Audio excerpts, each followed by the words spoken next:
सहना भवतु सहनौ भुनक्तु सह वीर्यं करवावहै तेजस्विनावतीतमस्तु मा विद्विषावहै। ॐ शान्ति शान्ति शान्तिः।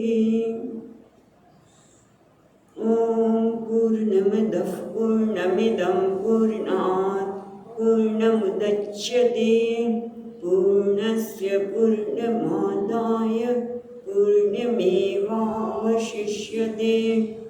ॐ शान्ति शान्ति शान्तिः।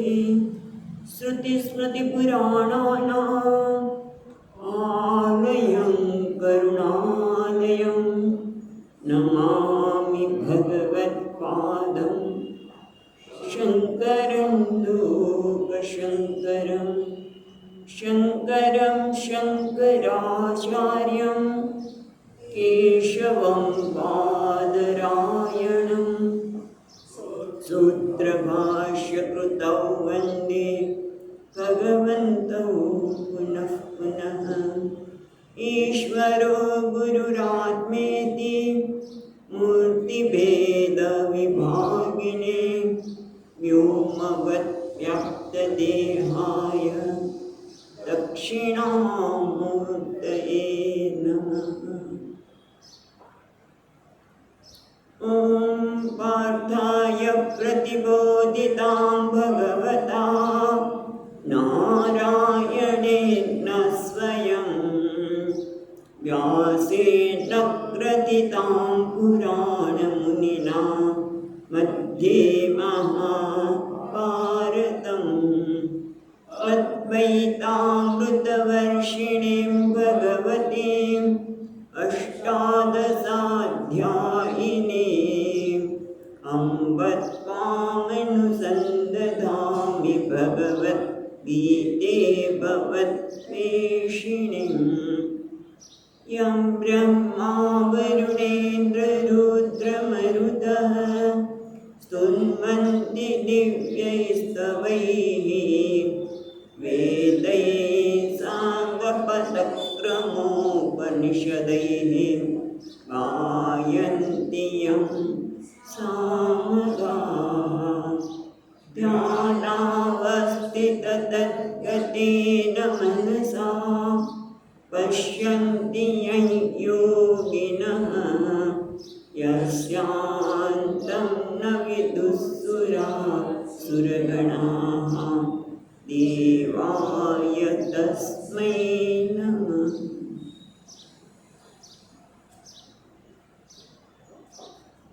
चौथो अध्याय 33वां श्लोक।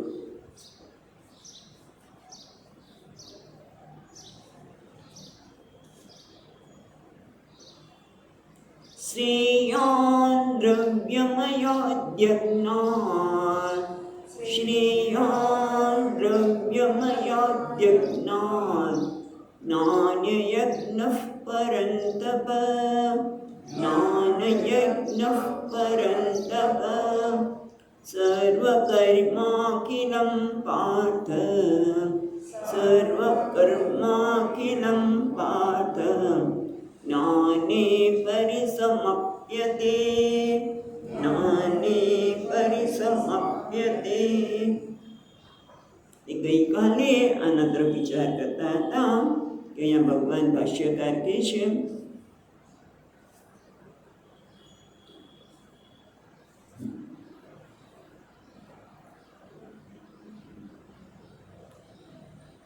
બ્રહ્માર્પણમ ત્યાંથી શરૂ કરેલા આ શ્લોકના જે બ્રહ્માર્પણમ એ શ્લોકથી શરૂ કર્યું કે જે જ્ઞાનીની પોતાની યોગ્ય સમ્યક દ્રષ્ટિ છે આત્માને યોગ્ય રીતે જાણે છે એને જ બતાવવા માટે એટલે કે સ્તુતિ કરવામાં આવે છે અને કે જે સિદ્ધ પુરુષાર્થ પ્રયોજનમ સ્તુયતે જે સિદ્ધ પુરુષાર્થ છે એના પ્રયોજનની આ શ્લોકમાં સ્તુતિ કરવામાં આવે છે। સિદ્ધ કયો છે?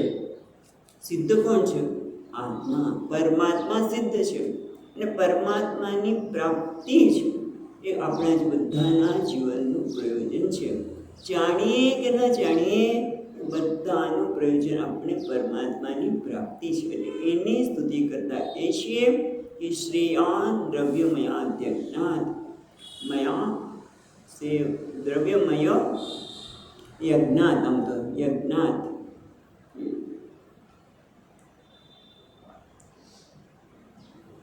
શ્રેયાન શ્રેષ્ઠ છે, પ્રશસ્ત્યતર છે, પ્રશસ્ત છે કયા? દ્રવ્ય યજ્ઞ. અને આપણે દ્રવ્ય યજ્ઞમાં તમે જોઈએ તો કોઈ પણ દ્રવ્ય હોમ કરવો હોય, પૂજા કરવી હોય તો બધામાં કોઈને દ્રવ્યની આવશ્યકતા પડે. પણ એ બધા દ્રવ્યમાં હિંસા રહેલી છે. તમે વિચાર કરો કે આપણે હોમ કરીએ, ગમે તેટલું ધ્યાન રાખીએ તો કદાચ કોઈ જીવાત કદાચ આપણે સમિધમાં હોઈ શકે. જે અર્પણ કરે છે સમિધ, એટલે લાકડું જે હોય ને સમિધ કહેવાય ને, એમાં હોય, ક્યાં કોઈ છાણામાં હોય, ક્યાં કોઈ ફૂલ લેવા જઈએ તો એમાં હિંસા જ છે. તમે એ ફૂલને વૃક્ષથી જુદું પાડો છો, ભલે દરરોજ લઈ લઈએ છીએ, ભગવાનને ધરાવીએ છીએ, પણ એમાં હિંસા છે. એક જ ફૂલ એવું છે જે સ્વામીજીને બહુ ગમે, અહિંસક. એક ફૂલ એવું છે જે અહિંસક છે. કયું? ની જાતે ખરી પડે. પારિજાતકના ફૂલ, સ્વર્ગના ફૂલ, જે હિંસા, એમાં હિંસા નથી, એની જાતે ખરી પડે, પછી આપણે જઈ શકીએ. પણ મોટે ભાગે બધામાં હિંસા રહેલી છે. તમે હિંસાની વાત કરો છો, પ્રાણાયામ પરાયણ સંયમાગ્નિ, એમાં ક્યાં હિંસા છે? એમાં કોઈ દ્રવ્યની જરૂર જ નથી ને. સંયમાગ્નિમાં તમે સંયમ કરો છો, બધી જ ઇન્દ્રિયોને તમે શાંત કરી દીધી. જ્ઞાનેન્દ્રિયો હોય, કર્મેન્દ્રિયો હોય કે પ્રાણ, બધાને શાંત કર્યા. તેમાં ક્યાં દ્રવ્ય આવ્યું? એમાં ક્યાં હિંસા આવી? થાય ને આપણે પ્રશ્ન. હા, હિંસા નથી, પણ તમે સંયમ કરો છો એટલે કે ઇન્દ્રિયોની સ્વભાવ છે બહાર જવાનો, એને તમે રોકી રાખો છો. એટલે પ્રયત્ન તો છે ને, પ્રયત્ન છે એટલે કે મનથી આપણે પ્રયત્ન કરીએ છીએ, અને પ્રયત્ન કરે છે, પ્રયત્ન કરનાર કોણ છે? એટલે હું કરતા છું, મારી ઇન્દ્રિયોને મારી સંયમ કરું છું. કર્તૃત્વ તો રહે છે, ખ્યાલ હોય છે. આ બધા યજ્ઞમાં કાં તો હિંસા હોય, કાં તો કર્તૃત્વ રહેલું છે, પણ કંઈક તો રહેલું છે. જ્યારે જ્ઞાન યજ્ઞમાં શું છે?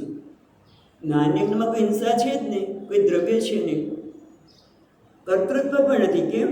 કારણ કે આપણે અહંકારની તો આહુતિ આપી છે, કર્તાની દ્વૈતની આહુતિ આપી છે. જ્ઞાન યજ્ઞમાં દ્વૈતની આહુતિ આપીએ, અજ્ઞાનની આહુતિ આપીએ, બરાબર? અહંકારની, અજ્ઞાનની, અહંકારની આહુતિ આપીએ છીએ. એટલે એમાં કોઈ દ્રવ્ય જ નથી ને હિંસા પણ નથી. એ દ્રષ્ટિએ જોઈએ તો એક તો કર્તૃત્વ નથી, બીજું હિંસા નથી, માટે પણ શ્રેય છે. પણ એથી વધારે શ્રેયની બતાવતા પછીના શ્લોકમાં પણ તો પ્રશંસનીય છે, શ્રેષ્ઠ કેમ છે? સર્વકર્માખિલમ પાર્થ જ્ઞાને પરિસમાપ્યતે. હે પાર્થ, બધા જ કર્મો જ્ઞાનમાં સમાઈ જાય છે. બધા જ કર્મો, જેમ ગઈકાલે જે કીધું આપણે ભગવાન ભાષ્યકારે, સર્વ સંપ્લુતક સ્થાનીય, જેમ જ્યાં સુધી વરસાદ નથી આવ્યો ત્યાં સુધી પાણીની વિડા ખોદવાની જરૂર પડે, એમ જ્યાં સુધી જ્ઞાન થયું નથી ત્યાં સુધી કર્મની આવશ્યકતા છે. કારણ કે મને કર્મ દ્વારા ગઈકાલે વિસ્તારથી વાત કરી હતી, એ કર્મ દ્વારા મારે કંઈક બનવું છે, મારે કંઈક સ્વીકાર્ય થવું છે. એ બધું કારણ કે હું પૂર્ણ છું સમજાઈ જાય પછી કશું રહેતું નથી. એટલે બધા જ કર્મો એમાં પરિસમાપ્ત થાય છે. અને વળી આપણે જોઈએ તો બધાની ઈચ્છા શું હોય છે કે મને મુક્ત થવું છે, મને કોઈ પ્રકારનું બંધન ગમતું નથી, મને કોઈ પરતંત્રતા ગમતી નથી. એ નાનો બાળક હોય તો જરાક મોટો થાય ને પછી આંગળી નહીં પકડે, નહીં જોઈએ, મને મુક્ત થવું છે, મને બંધન જોતું નથી. અને આ જ્ઞાન આપણે શું કરે છે? બધા પ્રકારના બંધનમાંથી મુક્ત કરે છે. કર્મ છે શેના માટે કરીએ છીએ? બંધનમાંથી મુક્ત થવા માટે. મુક્તિ જ ગમે છે બધાને. અને જ્ઞાન શું કહે છે કે તું મુક્ત છું, વિમુક્તશ્ચ વિમુચ્યતે. જે મુક્ત છે એને જ જ્ઞાન મુક્ત કરે છે. કેમ? કારણ કે આપણે મુક્ત થવા માટે શું છે કે પ્રયત્ન કરે છે. હું કરતા છું, અને અમારે કર્મ દ્વારા મુક્ત થવું છે. પણ ખરેખર આત્મા તો કરતા છે જ નહીં. નિષદમાં કહે છે આ યદિ નિષદમાં છે કે યદિ આત્મા પંચદશીમાં યાદ નથી, યદિ આત્મા કરતા છે કાંક્ષી તદિ વિમુક્તતા, યદિ આત્મા કરતા છે કાંક્ષી મુક્તતા. જો આત્મા કરતા જ હોય તો ક્યારે આપણે મુક્તિનો વિચાર થાય જ નહીં. મુક્તિનો વિચાર ન થાય. જેમ કે પાણી છે, એ ઠંડુ હોય ત્યારે કંઈ વાંધો નથી, પણ જો ગરમ કરો તો તરત જ ઠંડુ થવા માટે પ્રયત્ન કરશે. ખ્યાલ આવે છે? તરત જ તમે ગરમ કર્યું થોડીક વારમાં ઠંડુ થઈ જશે. કારણ કે પાણીનો સ્વભાવ શું છે? શીતળતાનો સ્વભાવ છે. અગ્નિનો સ્વભાવ શું છે? ઉષ્ણતા. એ ઠંડુ હોઈ શકે જ નહીં. આપણા બધાનો સ્વભાવ શું છે? મુક્તિ, સ્વતંત્રતામાંથી મુક્તિ. હા, બધાને મુક્તિ જ ગમે છે. અને આ જ્ઞાન આપણે શું કરીએ? જ્ઞાને પરિસમાપ્યતે. બધા જ જ્ઞાન એ બધા જ કર્મ જ્ઞાનમાં સમાઈ જાય છે. કારણ કે કર્મ દ્વારા જે મુક્તિ પ્રાપ્ત કરવા માંગતા હતા એ મને ખબર પડે છે કે હું તો મુક્ત જ છું. વિમુક્ત જ મુચ્યતે. જેમ ગાયનું દ્રષ્ટાંત યાદ કરી લેવાનું. પેલી ગાયને દોડું ખોવાઈ ગયો શિષ્યથી, એ કંઈક જતું રહ્યો. તો ગુરુજી કહે છે જાણે કે તું ગાયને બાંધતું એમ બાંધ. ગુરુજીમાં શ્રદ્ધા છે માટે કર્યું. અને બીજે દિવસે ગાયને ઉઠાડી દૂતી નથી, છોડ. હજુ એ જ પ્રકારની ચેષ્ટા કરે. વિમુક્તશ્ચ વિમુચ્યતે. શાસ્ત્ર પણ આપણને એ જ કરે છે. જાણે કે હું બંધનમાં છું, માટે આપણને ઉપદેશ દ્વારા બતાવે છે કે ખરેખર તું મુક્ત છે. અને એટલા માટે અહીંયા એક બીજું ચાંદોગ્ય ઉપનિષદનું પણ એક દ્રષ્ટાંત આપીશું. શું કહે છે? યથાકૃતાય વિહિતાય. એટલે જેમ હાથી હોય તો એના પગલાં બધા પગલાં સમાઈ જાય, એમાં જ્ઞાનમાં બધા કર્મ સમાઈ જાય. એના માટે યથાકૃતાય એટલે કે કૃતયુગ. કૃતયુગ પછી કયું આવે? ત્રેતા, દ્વાપર અને કલયુગ. કૃતયુગ એ 4. એમ કે જે આપણે ચોપાટ રમતા હોય ને પેલું એની ચોકઠા બાજી પેલું હોય ને બધા તેમ એના કરતાં તેમ મને ખબર નથી એમાં 4 હોય છે કે નહીં. એટલે ટૂંકમાં 4, 3, 2 અને 1 એવા પ્રકારના પાસા નાખવાનું હોય. એ સર્પસીડની વાત કરતો, પણ સર્પસીડમાં તો ઘણા બધા પાસા હોય છે. પણ જે હોય એ ટૂંકમાં 4 એટલે કૃતાય, કૃતયુગ એટલે 4. જે 4નું પાસું પડે ત્યારે ત્રેતાના 3, દ્વાપરના 2 અને કળિયુગની બધા ત્રણેય અંદર સમાય છે. કૃતની અંદર ત્રેતા, દ્વાપર અને કળિયુગ બધા સમાય જાય. એમાં કર્મ બધા જ જ્ઞાનમાં સમાઈ જાય છે. એટલું કીધું. એ પછી બીજું પણ યાદ અપાવે છે. યદ કિંચિત પ્રજા સાધુ કુર્વન્તિ યહ તદ વેદ યત્ સ વેદ ઇતિ શ્રુતે હે. આ ચાંદોગ્ય ઉપનિષદમાં 4:1-4 એમાં જોવું હોય તો કદાચ 4:1-4 એમાં આવે છે કે જાનશ્રુતિ એ રાજા છે, એને બધાને જમાડવાનું બહુ શોખ. એને કંઈક એવું સાંભળ્યું હશે કે અન્નદાન કરવું જોઈએ, બધાને અન્ન આપો તો અન્નવાન ભવતી. એ બધાને છે તે બ્રાહ્મણોને જમાડે, કોઈ અભ્યાગત આવીને જમાડે. તો કોઈ ગામમાં એમના ઓલામાં ક્યાંય કોઈ ભૂખ્યું નથી રહેતું. એના રાજ્યમાં ખૂબ પ્રયત્ન કર્યો બધાને જમાડવાનું, બધાને આદર આપવાનું. એની કીર્તિ કેટલી બધી ફેલાઈ ગઈ. એટલે એક વખતના સમયે આ જાનશ્રુતિ છે એ પોતાના અગાસીમાં, મહેલની અગાસીમાં ફરતા હતા. ત્યારે આપની ટીકાકાર કે બીજું કહે છે કે જેણે આ ઋષિઓને બધા જમાડતા હતા એમાંથી જ કોઈ હંસ બનીને આવ્યું. જે કંઈ હોય પણ બે હંસ છે એ ત્યાંથી ઉડી રહ્યા છે. એટલે એક હંસ કહે છે જો કે છે આ રાજા છે ને તો કેટલું તો એની કીર્તિ ફેલાઈ છે, અન્નદાન કરે છે. હવે એના કરતાં એના જ ગામનો, એના જ રાજ્યમાં રહી એની કીર્તિ કેટલી જ મહાન છે. એ તો એના જેવું પુણ્યકર્મ કીર્તિનો બધી કીર્તિ ફેલાઈ છે. પણ રેટલુની તો કીર્તિ બહુ જ છે, ગાડીવાળો છે. અને એની કીર્તિ તો એ છે, અને એ જે જાણે છે એવું જો બીજા જાણે તો બધા જે કંઈ લોકો જે કંઈ ધર્મ કાર્ય કરે એ બધું આ રીકું જ કરે છે. થોડી નવું સાંભળ્યું એટલે પછી તો કારણ કે રાજા હંસની ભાષા જાણતા હતા એટલા માટે એમને આ ખબર પડી. સવારે ઉઠીને કહે છે કે તમે રીકુ પાસે જાઓ અને શોધ્યા કોણ પણ કોઈ મળ્યું નહીં. કોણ રીકુ? ફરી વાર ગયા, એક ગાડા નીચે બધા બેઠેલા. આપણે પૂછ્યું તો કે હા. રાજા મળવા ગયા અને ખૂબ બધું ગાયો લઈને ગયા કે ગાયો ને સોનું ના, મારે કંઈ જરૂર નથી કે તારી આ. કેમ? એટલે મને કંઈ આવશ્યકતા નથી, કારણ કે હું પૂર્ણ છું. મારી પાસે એ જ્ઞાન છે કે જે મને બધી આવશ્યકતામાંથી મુક્ત કરે છે, અને શરીરની આવશ્યકતા પરમાત્મા પૂરી કરે છે મારે વિશ્વંભર. એટલે ત્યાં એમ કહે છે કે તો પછી મને જ્ઞાન આપો. તમે જે જ્ઞાન તમારી પાસે છે એ મને જ્ઞાન આપીને કહે છે ત્યાં યત કિંચિત પ્રજા સાધુ કરવંતી, એટલે કોઈ પણ પ્રજા સાધુ કર્મ પુણ્ય કર્મ કરે એ બધું યહ વેદ જે કરે છે, જે જાણે છે આ જ્ઞાન, આત્માનું જ્ઞાન, જે જ્ઞાન યજ્ઞની વાત કરી તે એ બધું જ સાધુ કર્મ આ વ્યક્તિને કર્યા વગર મળે છે. એની જરૂર નથી. જ્યારે એને કોઈ વસ્તુની જરૂર કાં તો એની સ્તુતિ કરતા કહે છે શાસ્ત્ર શ્રુતિ માતા, અને પછી કે જે બ્રેકું જાણે છે એવું બીજા કોઈ પણ જાણે તો એને પણ બધા જ પ્રજા જે કંઈ કરતી હોય પુણ્યકર્મ એને પ્રાપ્ત થાય છે. એટલે ટૂંકમાં આ જ્ઞાન એટલું મહાન છે, માટે અર્જુન તારે પણ પ્રાપ્ત કરવું એવું થયું ને.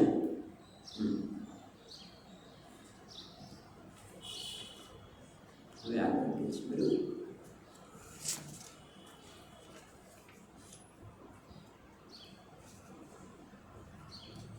એટલે હવે જ્યારે આ જ્ઞાનની આટલી સ્તુતિ કરી તદ એતદ વિશિષ્ટમ જ્ઞાનમ, આટલું મહાન વિશિષ્ટ જ્ઞાન છે તો પછી કેવી રીતે પ્રાપ્ત કરવું? એને જાણવાથી બધા જણાઈ જાય છે, બધું જ એમાં આવી જાય છે, બધા કર્મો પરિસમાપ્તિ થાય છે, વ્યક્તિ જે ઈચ્છે છે મુક્તિ એ મળી જાય છે. વળી મેં રેકોની વાત કરી તો કે આ જ્ઞાન તો બહુ સરસ છે, અને બીજા બધા જ્ઞાનમાં તો શું છે કે એમાં તો બહુ મોટી વસ્તુ છે, અધિકારી જોઈએ. દાખલા તરીકે કોઈ પણ યજ્ઞ કરવો હોય તો ગૃહસ્થ યજ્ઞ કરવો હોય તો એની પત્નીનો હોય તો યજ્ઞ કરી શકે નહીં. જેમ કે રામચંદ્રજી સીતાજી વગર યજ્ઞ ન કરી શક્યા, એટલે પછી સ્મૃતિની બધી વ્યવસ્થા કરી, પણ એને બ્રહ્મચારીજી યજ્ઞ કરે એ ગૃહસ્થ ન કરી શકે. એટલે બધા બહુ નિયમો છે, પણ આ જ્ઞાન યજ્ઞમાં કોઈ નિયમ નથી. અને આ જ્ઞાન કેવું છે? શ્રેષ્ઠ છે, પ્રશસ્ય છે. એ પણ આટલી બધી ચર્ચા કરી તો પછી કેવી રીતે પ્રાપ્ત કરવાનું? તો એક જ છે, એ જ કામ કરવાના. બે વસ્તુની આવશ્યકતા છે એમાં. કઈ બે વસ્તુની આવશ્યકતા છે? એક તો આચાર્યની, ગુરુની, અને બીજી આપણે પોતે અધિકારી બનવું પડે અને યોગ્ય બનવું પડે. બે વસ્તુની આવશ્યકતા છે એ બતાવતા હવે પછીના શ્લોકમાં 34માં કહે છે.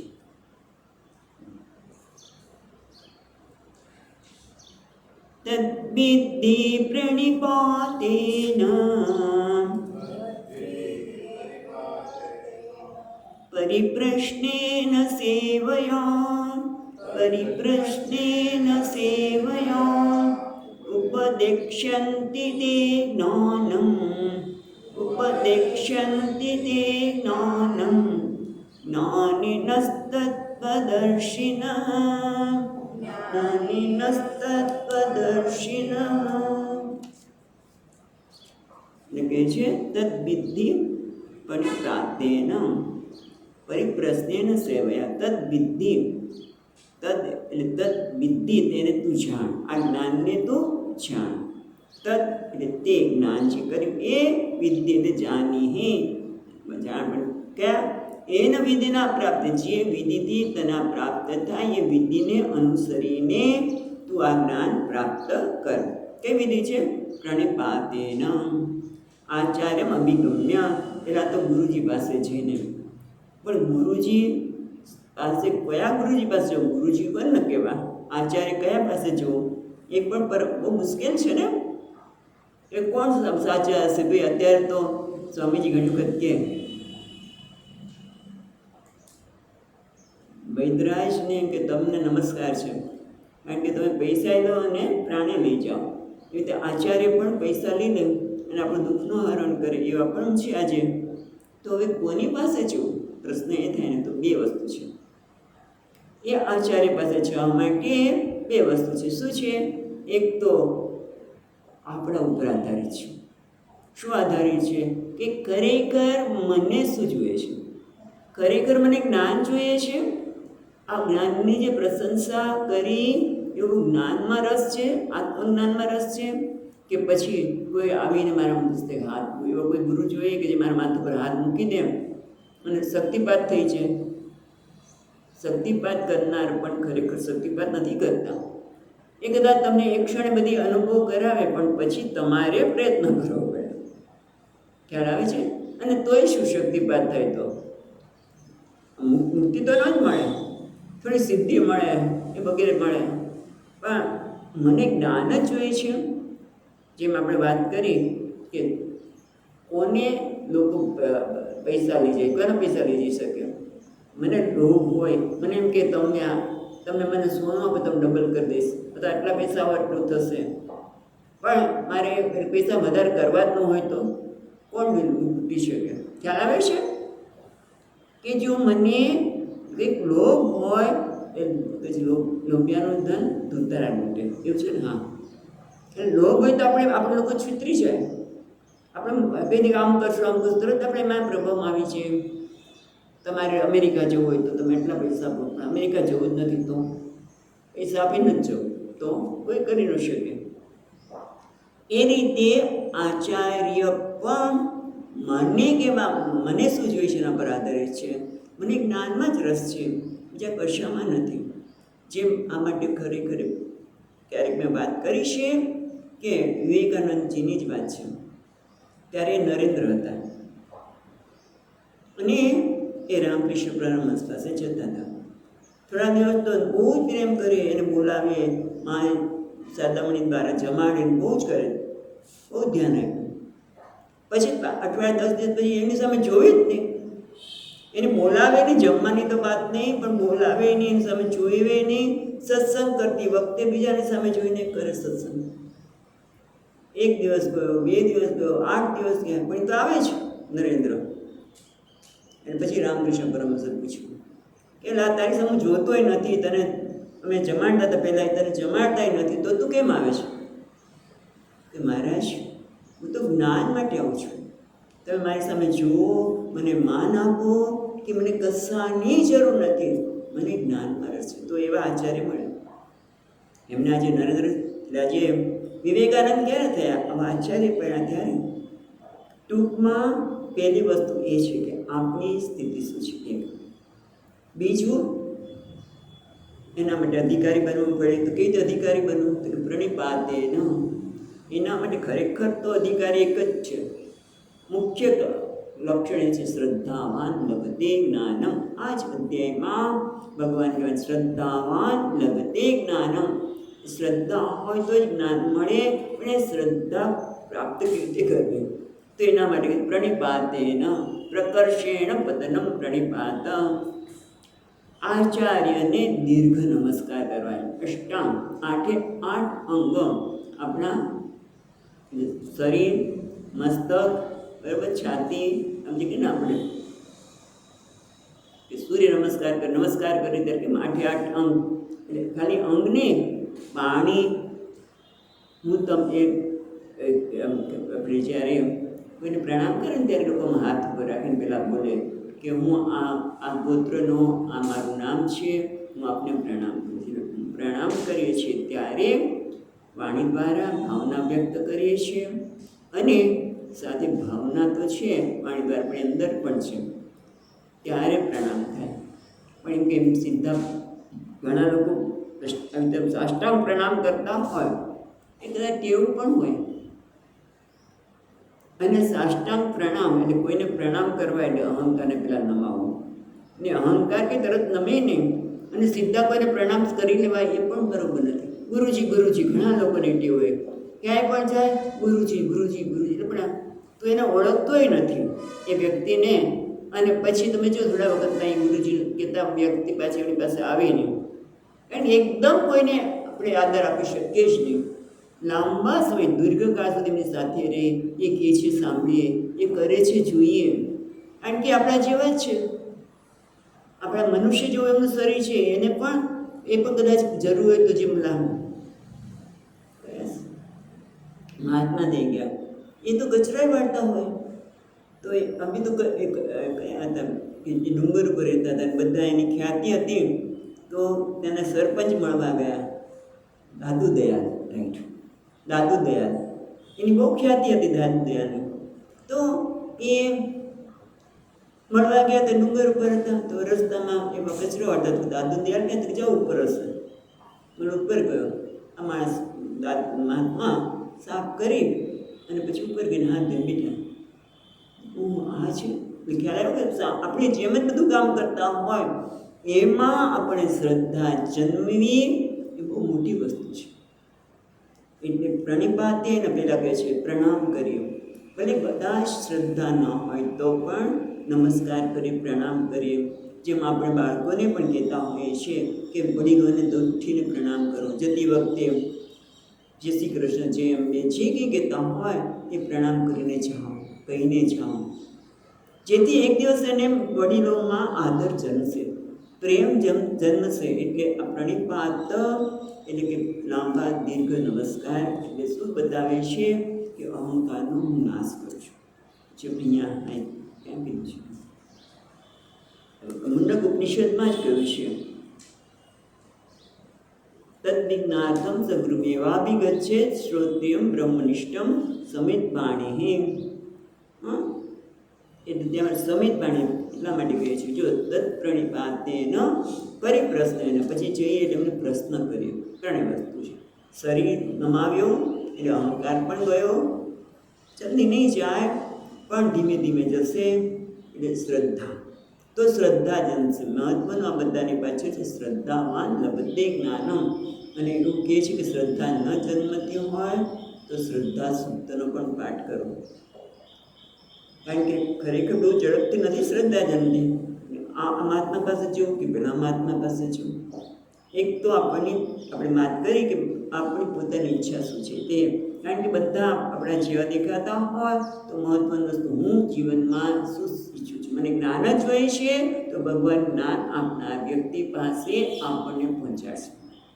બીજું તો આપણે કરી શકીએ એમ છે શું કે જે મહાત્મા પાસે જઈએ એમના ગુરુ કોણ છે, એમના કોઈ બીજા ગુરુ છે, એમના ગુરુ કોણ છે, એટલે કે આ જ્ઞાન પરંપરામાંથી આવે છે. અને પરંપરાથી આવતું હોય તો એ કેવું હોય, એમણે અહંકાર નમાયો હોય તો જ બીજા ગુરુ પાસે લઈ શકે.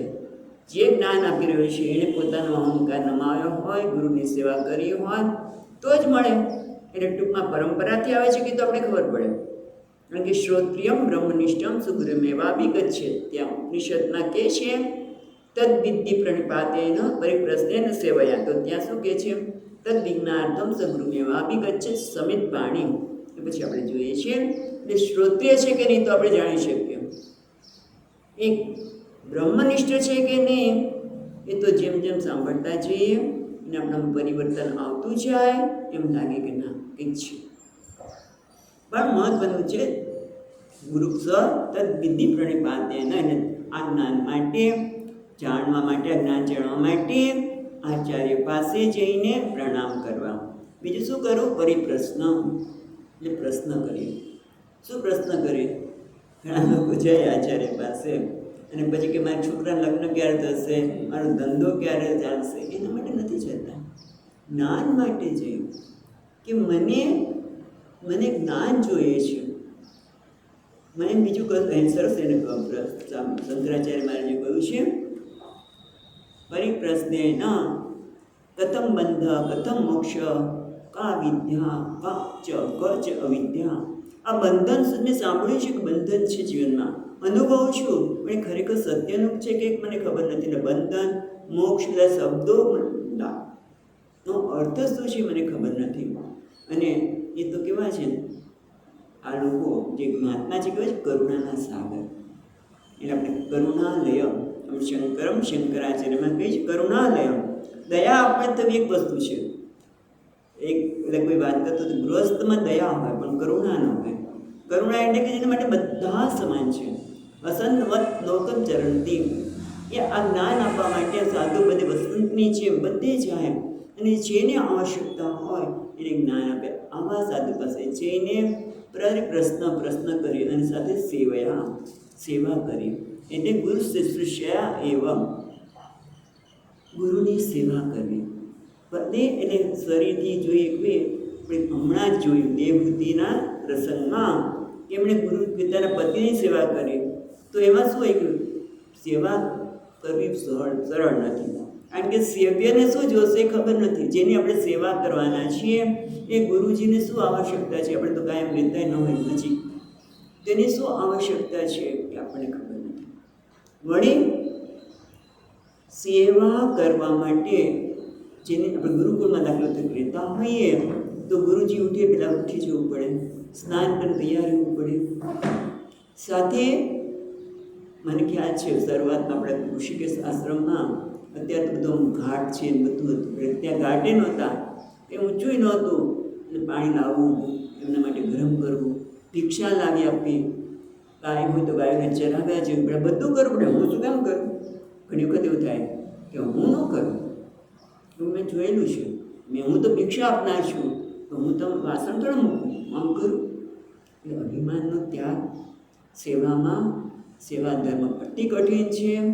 અને એના માટે જો યાદ હોય તો રામાયણનો પ્રસંગ, ભરતજી મહારાજ જ કહે છે કે આ સેવાનો ધર્મ બહુ કઠિન છે. હું તો ભગવાનનો સેવક છું, ભગવાન મારા માટે સેવ્ય છે. તો પછી પાદુકા લઈને ગયા, આપણે ગયા તો ખરા, બધા જળ લઈને ગયા અભિષેક કરવા માટે, પણ એ કહી ન શકાય ને કે તમે આમ કરો, કારણ કે હું તેમનો સેવક છું. ખ્યાલ આવે છે? ત્યારે જો તમને યાદ હોય તો પ્રસંગ આપ, ત્યારે ભરતજી પોતે બોલ્યા છે કે સેવ્ય છે એ સેવ્ય, આપણે સેવક છે એ સેવ્યને ન કહી શકો તમે એટલા વાગે ઉઠો તમે આમ કરો, તમે આપણે એમને અનુકૂળ થવું પડે.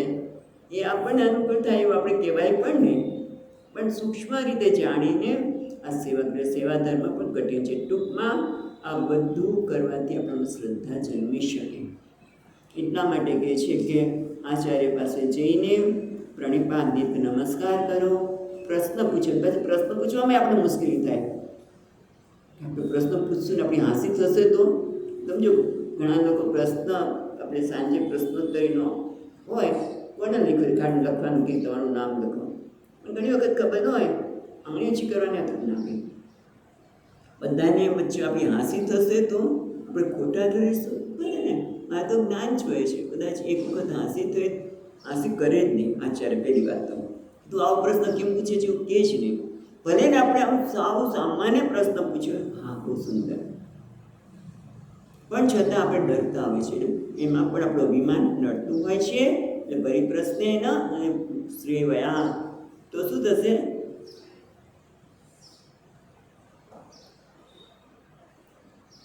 નમ્ર બનીને જ્યારે જાય છે ત્યારે ઉપદેક્ષંતિ તે જ્ઞાનમ જ્ઞાનિનઃ તત્વદર્શિનઃ. તો એ તમે જ્યારે આ પ્રકારની ભાવના ધરાવો છો, કારણ કે બહુ જોવે છે. આપણે આગળ પણ વાત કરી હતી, પ્રશ્નોપનિષદમાં જ આવે છે કે પ્રશ્નોપનિષદમાં આવે છે, અને પછી બીજા પણ વાત કરી હમણાં કે ગુરુજી કહે છે 6 શિષ્યો જાય છે, તમે 1 વર્ષ અહીંયા સુધી રહો, બધી સેવા કરો, પછી જો તમે પ્રશ્ન પૂછશો અને મને આવડતો હશે તો કહીશું. આ શિષ્યની કયા પ્રકારની વૃત્તિ છે તે. ઇવન ઇન્દ્ર અને વિરોચન ગયા તો પણ એમ કેટલા વર્ષ સુધી, 32 વર્ષ સુધી સેવા કરી ગુરુની. બોલો. અને આપણે તો થાય કે સેવા કોણ કરે? આમ તો આ કામ તો ન કરે, તમે અમુક કામ તો કરો, આ મારાથી થાય નહીં. એટલે એ શું છે? આપણો અહંકાર રહે છે. આ અહંકારને તો આપણે છોડવા માટેનું આ જ્ઞાન છે, અને એટલા માટે એ પણ જરૂરી છે. ત્યારે ઉપદેક્ષંતિ તે જ્ઞાનમ જ્ઞાનિનઃ તત્વદર્શિને, જ્ઞાની પણ છે અને તત્વદર્શિન. તત્વદર્શી એટલે તત્વદર્શનશીલાહ, જેને તત્વને જોવાની ટેવ પડી ગઈ છે. એટલે આત્મ અનાત્મ વિવેક દ્વારા આત્માને સ્પષ્ટ રીતે જુએ છે. એ કહે છે અપરે, શંકરાચાર્ય કહે છે અપરે ન અતિ વિનશ્યતિ, પણ જેને જ્ઞાન નથી તો એ જ્ઞાન ન હોય એટલે જે તત્વમાં સ્થિર ન હોય, અથવા હમણાં મુંડક પ્રમાણે કહ્યું એ પ્રમાણે ક્ષોત્રિય બ્રહ્મનિષ્ઠ, તો એ જ્ઞાન થતાં મુશ્કેલ પડે. પણ જો હવે તત્વદર્શી હોય તો આ જ્ઞાન કાર્યક્ષમ ભવતી, તો જ આ કાર્ય જ્ઞાન આપણને પ્રાપ્ત થાય છે. નહીંતર એવું ભગવાનનો અહીંયા મત છે કે તત્વદર્શી હોય, જ્ઞાની હોય તો આ જ્ઞાન સફળ થાય, આપણે જ્ઞાન પ્રાપ્ત થાય, અને સાથે સાથે આપણે પણ અધિકારી બનીએ, યોગ્ય બનીએ. એના માટે નમસ્કાર, સેવા અને પરિપ્રશ્ન સારું. તો હવે કહે છે તથા જ સતીમપી સમર્થમ વચનમ, એટલે કહે છે જો તમે એમ કહેતા હોય એ જ્ઞાની છે, એની પાસેથી જ્ઞાન પ્રાપ્ત કરવાથી આ જ્ઞાન કાર્યક્ષમ બને છે, એ સફળ બને છે, તો એ સાચું હશે? કહેતો છે ભગવાન, પણ એ સાચું હશે? એટલે આપણે એમ કદાચ શંકા થાય તો એ શંકાનું નિવારણ પણ પછીના શ્લોકમાં કહે છે કે ભગવાનના વચન તો ખોટા હોઈ શકે નહીં. કારણ કે એમણે કહ્યું કે જે આ રીતે જાય છે અને જ્ઞાની અને જરૂર ઉપદેશ આપશે, કારણ કે તો કરુણાના સાગર છે, એને ન આપવાનું કોઈ કારણ નથી. કારણ કે જોયું કે ખરેખર એને જ્ઞાન સિવાય બીજું કશું જોઈતું નથી, માટે જરૂર જ્ઞાન આપશે અને એનાથી જ્ઞાન એને જરૂર પ્રાપ્ત થાય. પણ એ જ્ઞાન પ્રાપ્ત થશે કે કેમ, કાર્યક્ષમ થશે કે કેમ, એવું થાય કે ભગવાન વાક્ય ખોટું તો નથી ને. એ શંકાને દૂર કરતા ભગવાન 35મા શ્લોકમાં કહે છે. 35મો શ્લોક યજ્ઞાત્વાન પુનર્મોહમ, યજ્ઞાત્વાન પુનર્મોહમ એવં યાસ્યસि પાંડવ, એવં યાસ્યસि પાંડવ એન ભૂતન્યશેષેણ, એન ભૂતન્યશેષેણ દ્રક્ષ્યસ્યાત્મન્યતો મયી, દ્રક્ષ્યસ્યાત્મન્યતો મયી.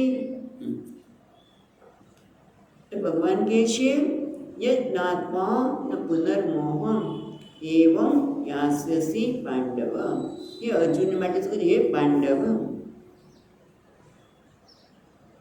એવં એ જ યજ્ઞાત્વા એટલે જેને જાણીને, જે આત્મજ્ઞાનને જાણીને, જે જ્ઞાનને જાણીને ન પુનર્મોહમ યાસ્યસિ, તને ફરીવાર મોહ થશે નહીં. મોહ કોને કહેવાય? મોહ એટલે અજ્ઞાનના કારણે, અવિવેકના લીધે વસ્તુ જેવી છે એવી ન જોવે, ન મોહ છે દોરડું, અને મને ત્યાં સર્પનો ભ્રમ થાય છે. ત્યાં ભ્રમ થયો એ શું કારણ? એનું કારણ શું છે? મોહ. એવી રીતે છે તો છીપલી, પણ એના કારણે મને ચાંદી દેખાડી, એ પણ શું છે? મોહ. અને ચાંદી દેખાડી એટલે મને હર્ષ થયો, અને સર્પને જોડે દુઃખ થયું, ભય લાગ્યો. પણ આ જ્ઞાન થયું ત્યારે મોહમ ન યાસ્યસિ, એટલે કે હર્ષ અને શોક તને થશે નહીં. મોહ નહીં થાય એટલે શું? તને હર્ષ અને શોક જે દ્વંદ્વ છે ને એમાંથી તું મુક્ત થઈ જઈશ. કારણ કે આત્મા અનાત્માનો વિવેક નથી, માટે વસ્તુ જેવી છે એવી આપણે જોઈ શકતા નથી, અને એના કારણે આપણે વિપરીત જોઈએ છીએ. ત્યાં દોરડું છે, ત્યાં સર્પ જોયું, એ પણ એનું યથાર્થ જ્ઞાન નથી. તેથી એ આત્માનું અર્થાત જ્ઞાન નથી, એના માટે જ આપણે શોક થાય છે. કારણ કે આત્મા તો હર્ષ અને શોકથી પર છે, પણ છતાં હર્ષ અને શોક થાય છે. એનું કારણ શું છે? મોહ. એટલે કેવો મોહ? અહમ એસા મમ એતે, આ મારા છે અને આ મારા નથી. અહમ એસા મમ એતે, આ મારા છે અને હું એમનો છું. આનું મોહ.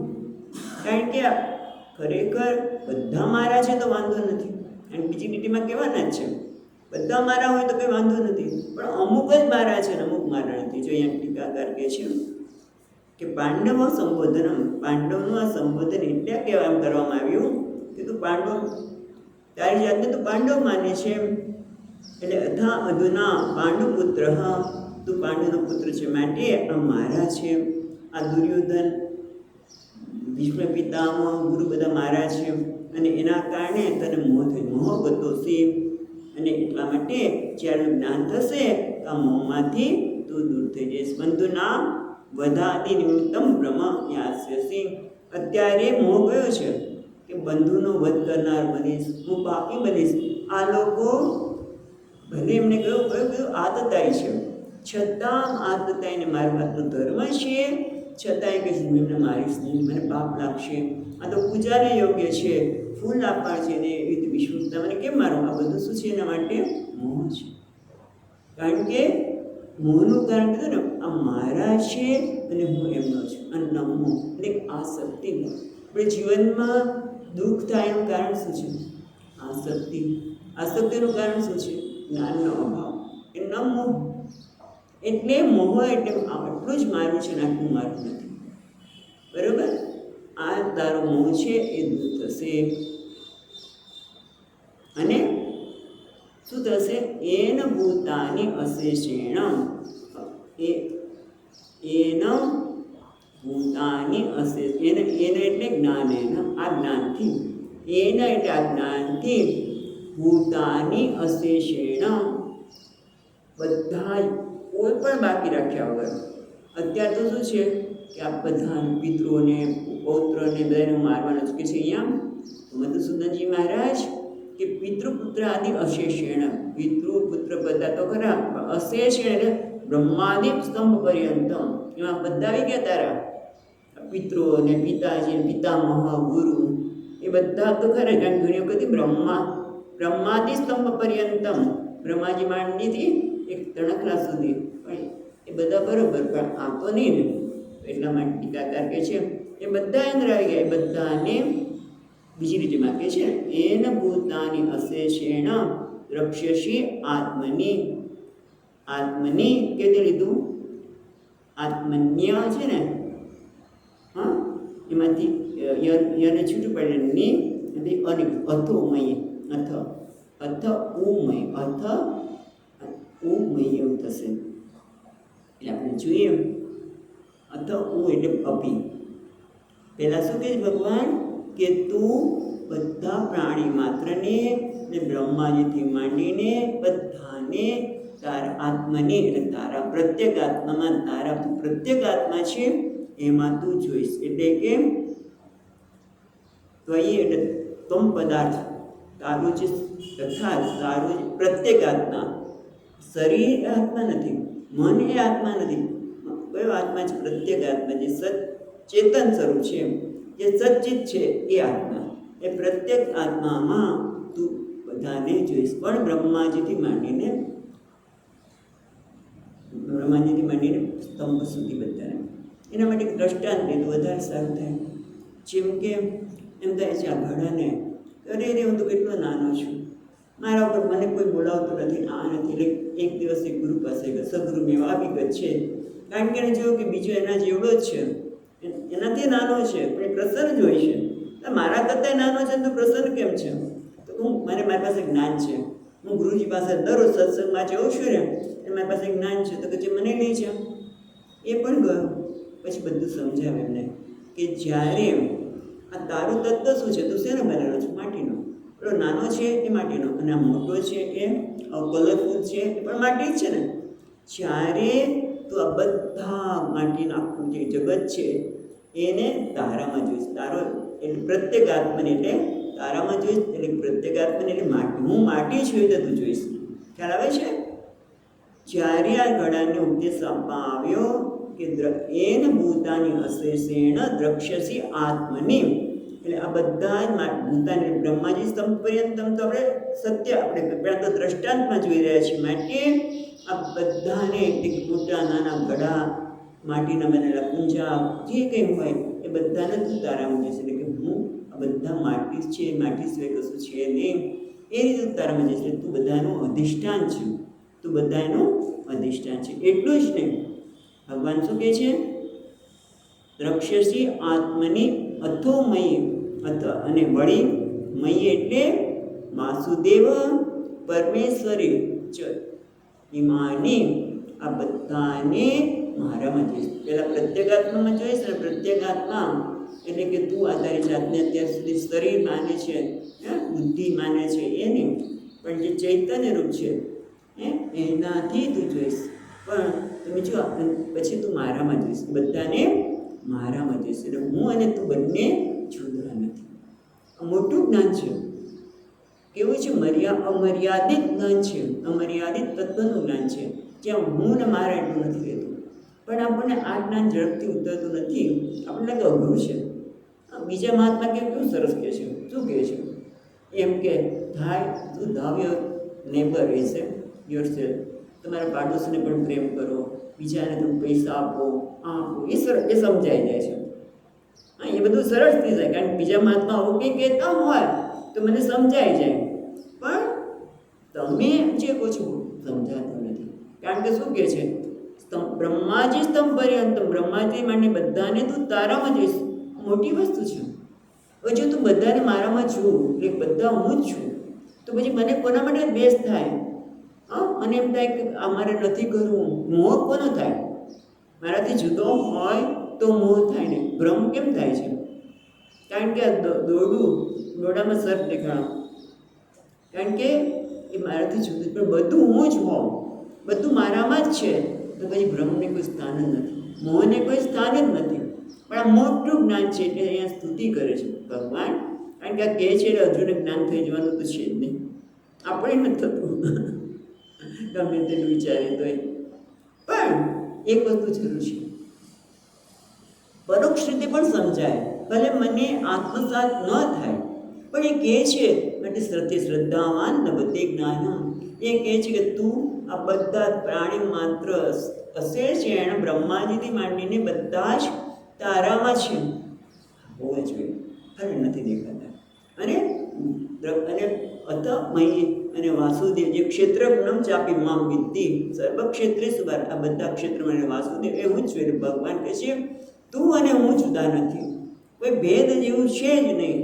એ તું સ્પષ્ટ રીતે જોઈ શકે. આ શું છે? સ્તુતિ છે કે જેથી અર્જુન તું આ જ્ઞાન માટે પ્રયત્ન કર. આ જ્ઞાન કેટલું મહાન છે, અમર્યાદિત તત્વનું જ્ઞાન છે, કે જ્યાં કોઈ ભેદ જ નથી, કોઈ મર્યાદા જ નથી, કોઈ દ્વંદ્વ જ નથી. કારણ કે મોહ હોય જ્યાં સુધી જ્ઞાન હોય ત્યાં સુધી મોહ થવાનો, ત્યાં સુધી દ્વંદ્વ, હર્ષ, શોક, માન, અપમાન લાગવાના છે. અને મારું માન આપ્યું, આ બહુ સારા છે, અને મારું અપમાન કર્યું, મારી સામે જોયું નહીં, વગેરે વગેરે થવાનું છે. પણ જ્યારે તને આવું જ્ઞાન થશે ત્યારે આ કોઈ પ્રકારનો મોહ ઉત્પન્ન થવાની શક્યતા જ નથી. એટલે આ જ્ઞાન કેવું છે? મહાન છે. એટલે અહીંયા મામ ભગવતમ વાસુદેવ આત્મત્વેન સાક્ષાત કૃત્યમ સર્વ અજ્ઞાન નાશેન. બધું અજ્ઞાન દૂર થઈ જશે. એટલે અજ્ઞાનનું કાર્ય જે મોહ છે, ભ્રમ છે, તો આપણા દેશના અનેક ખ્યાલો, બધા ખ્યાલો પણ અજ્ઞાનના લીધે છે, ભ્રમ જ છે, મોહ છે. હું સારો છું, ખરાબ છું, આવો છું, આવો છું, આ બધું આ જ્ઞાનને દૂર થઈ જશે. એટલે ટૂંકમાં ભગવાન જ્ઞાનની મહત્તા બતાવે છે કે જ્ઞાન કોઈ સામાન્ય નથી કે જેને જાણવાથી ક્યારે મોહને પ્રાપ્ત નહીં થાય. અત્યારે પાંડવ સંબોધન કરી કહે છે તો ત્યારે મોહને પ્રાપ્ત થયેલું છે, અને એટલે કહે છે હું આને મારવા નથી માગતો, હું આનાથી પાપ લેવા માગતો નથી. પણ જ્યારે તને સમજાશે કે કોઈ જુદું છે જ નહીં અને તું કોણ છે, એ જ્યારે સમજાશે ત્યારે કહીશ શું કરીશે વચનમ તવ. છેલ્લે કહે છે ને કરીશે વચનમ તવ. પણ એના માટે શ્રદ્ધા હોય તો આ જ્ઞાનની મહત્તા સમજાય. કારણ કે તમને કહે તો બધું કે બ્રેન વોશ છે એવું પણ થાય કે ઘણા અમને ખબર છે, તમને કીધું હોય કે નહીં ખબર નહીં, પણ અમને કોઈ કહેલું કે તમે જાઓ છો ને તો બ્રેન વોશ કરે, તમે તું મહાન છે, તું બ્રહ્મ છે, એ તો બ્રેન વોશ છે, બ્રેન વોશ નથી. આ તો સત્ય છે. જ્યાં સુધી પેલો ઘેટું છે એ પોતાને સિંહનું બચ્યું છે છતાં ઘેટું જાણે છે, અને એને કહેવાનું તું સિંહ છે, તે બ્રેન વોશ નથી. કારણ કે પોતે સિંહ છે જ, પણ પોતાને ઘેટું ઓલા લોકોની સાથે રહીને માનવા લાગે છે. માટે એને કહેવામાં છે it is not brain wash.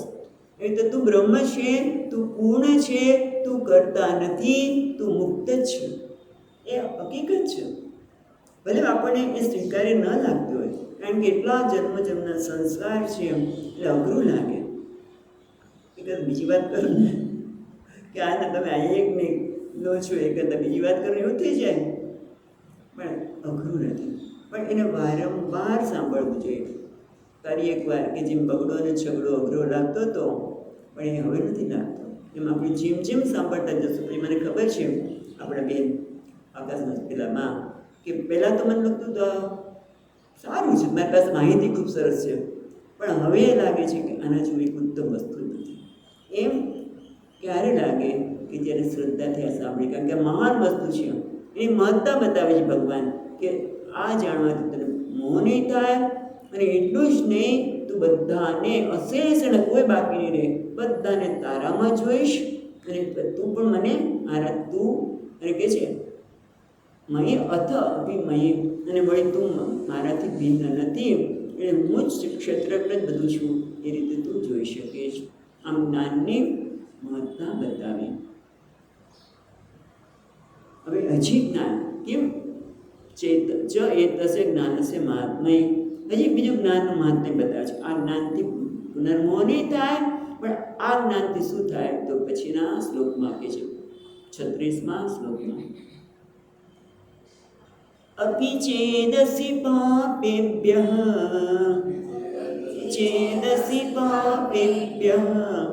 સર્વેભ્યઃ પાપકૃત્તમઃ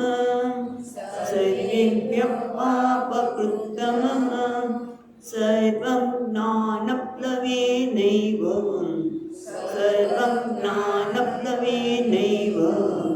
રુચિनं સંતરિષ્યસि.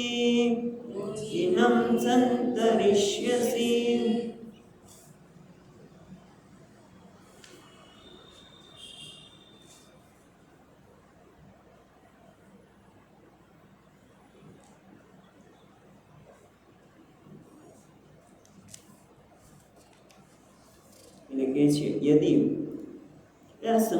આવું તો શક્ય જ નથી, પણ છતાં યદિ જો